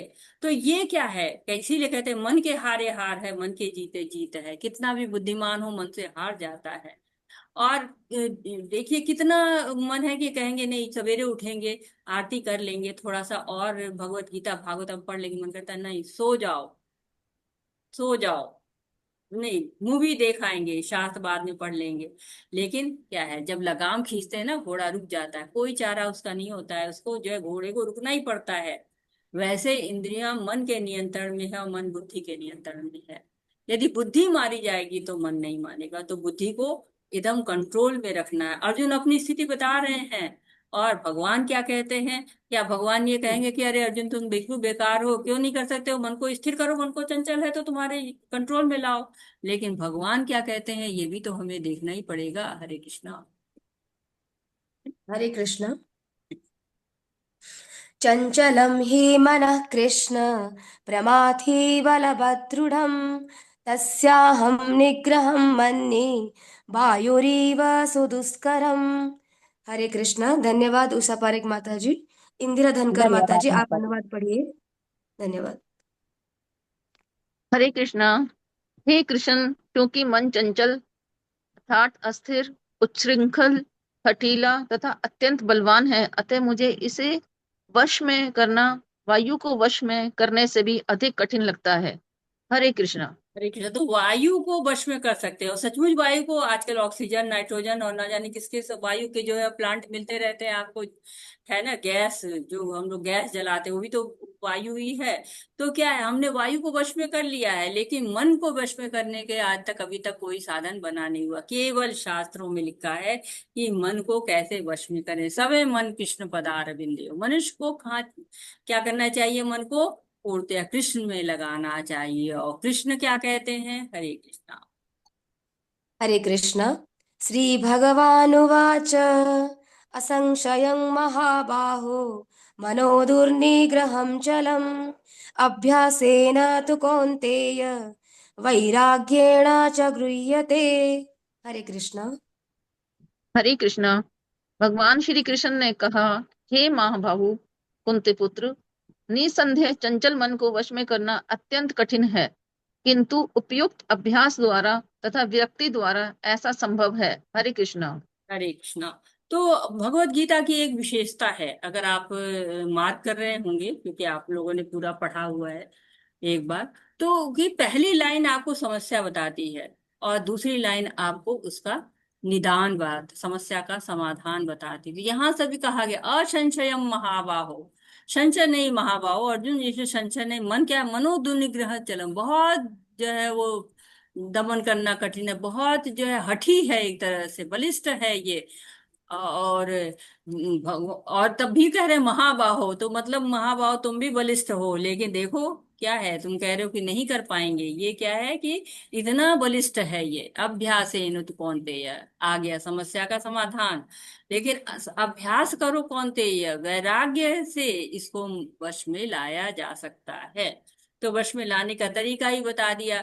तो ये नहीं कह रहे हैं कि नहीं नहीं अर्जुन तुम कर डालो, तुमसे हो जाएगा, नहीं कह रहे मुश्किल है, लेकिन अभ्यास और वैराग्य ऐसे रास्ते हैं। अभ्यास, आपने देखा होगा कि जो सर्कस होते हैं, सर्कस में टाइगर होते हैं, हाथी होते हैं और कई सारे जानवर होते हैं जिनको अभ्यास कराया जाता है। रिंग मास्टर वो भूखा रखता है पहले, पहले जो टाइगर होता है वो नहीं कार्य करता है, लेकिन फिर उसको इतना भूखा रखते हैं कि शक्तिहीन हो जाता है, कुछ नहीं तो फिर थोड़ा भोजन दिया जाता है और उसको कुछ कार्य बताया जाता है, और नहीं करता है तो हंटर मारा जाता है। तो धीरे धीरे उसको अभ्यास से सिखा दिया जाता है। और कहते हैं कि जब रिंग मास्टर को देख कर ही वो सारे कार्य करता है, जब अनुमति देता है तब वो कार्य करता है, तो उसके बिना पूछे कोई कार्य नहीं करता। वैसे ही जब मन है, मन को अभ्यास से अगर हम ट्रेंड करेंगे, साथ ही साथ वैराग्य के साथ जब अभ्यास करते तो धीरे धीरे वैराग्य आना शुरू हो जाता है। जब विरक्ति होने लगती है तो भगवान स्वीकार कर रहे हैं, लेकिन असंभव नहीं बता रहे हैं कि असंभव है, नहीं हो सकता, नहीं कह रहे तीर्थवास करो, परमात्मा का ध्यान करो, मन तथा इंद्रियों का निग्रह करो, ब्रह्मचर्य का पालन करो, एकांतवास करो, आदि कठोर विधि विधान पालन कर पाना ये संभव नहीं है, ये सारा संभव नहीं है। लेकिन नवधा भक्ति के द्वारा आप जो है जो आचरण करेंगे, जो श्रवणम कीर्तनम विष्णु स्मरणोपाद सेवनम, जो 9 विधियां बताई जाती हैं, उन 9 विधियों के द्वारा कृष्ण से जुड़ जाएंगे तो आप इसको मन को वश में रख सकते हैं। कहते हैं कि मन को वश में रखने के लिए ये कृष्ण भावनामृत की विधि यही है कि अभ्यास करिए, वैराग्य करिए और कृष्ण भावनामृत करिए, भगवान की सेवा करिए और भगवान के श्रवण कीर्तन आदि जो 9 विधियों में से किसी एक विधि के द्वारा भगवान की भक्ति करिए। तो आज हम यहीं पर रुकते हैं। वाचा कल्पतरुभ्यश्च कृपा सिन्धुभ्यैव च पतितानां पावनेभ्यो वैष्णवेभ्यो नमो नमः। अनंत कोटि वैष्णव वृंद की जय। श्रील प्रभुपाद जी की जय। हरे जय कृष्णा कृष्ण कृष्ण कृष्ण हरे हरे हरे, कृष्ण हरे हरे राम कृष्ण हरे हरे राम राम हरे राम राम हरे हरे, राम हरे राम कृष्णा राम हरे कृष्णा हरे, कृष्ण हरे कृष्ण कृष्णा हरे हरे हरे, कृष्णा, हरे हरे राम राम हरे हरे राम राम, हरे हरे राम राम हरे, राम हरे हरे हरे। हरे। हरे राम कृष्ण आपका हरे कोई कृष्ण प्रश्न है? कृष्ण हरे हरे, आपका कोई हरे सुझाव राम है? हरे राम आप राम कुछ राम ऐड करना हरे चाहते हरे। हैं? आप त्रुटि सुधार करना चाहते हैं तो मोस्ट वेलकम। हरे कृष्णा, आप हैंड रेज कर सकते हैं प्रश्न पूछने के लिए। और वंदना माता जी, आप अपना प्रश्न बताइए। हरे कृष्णा।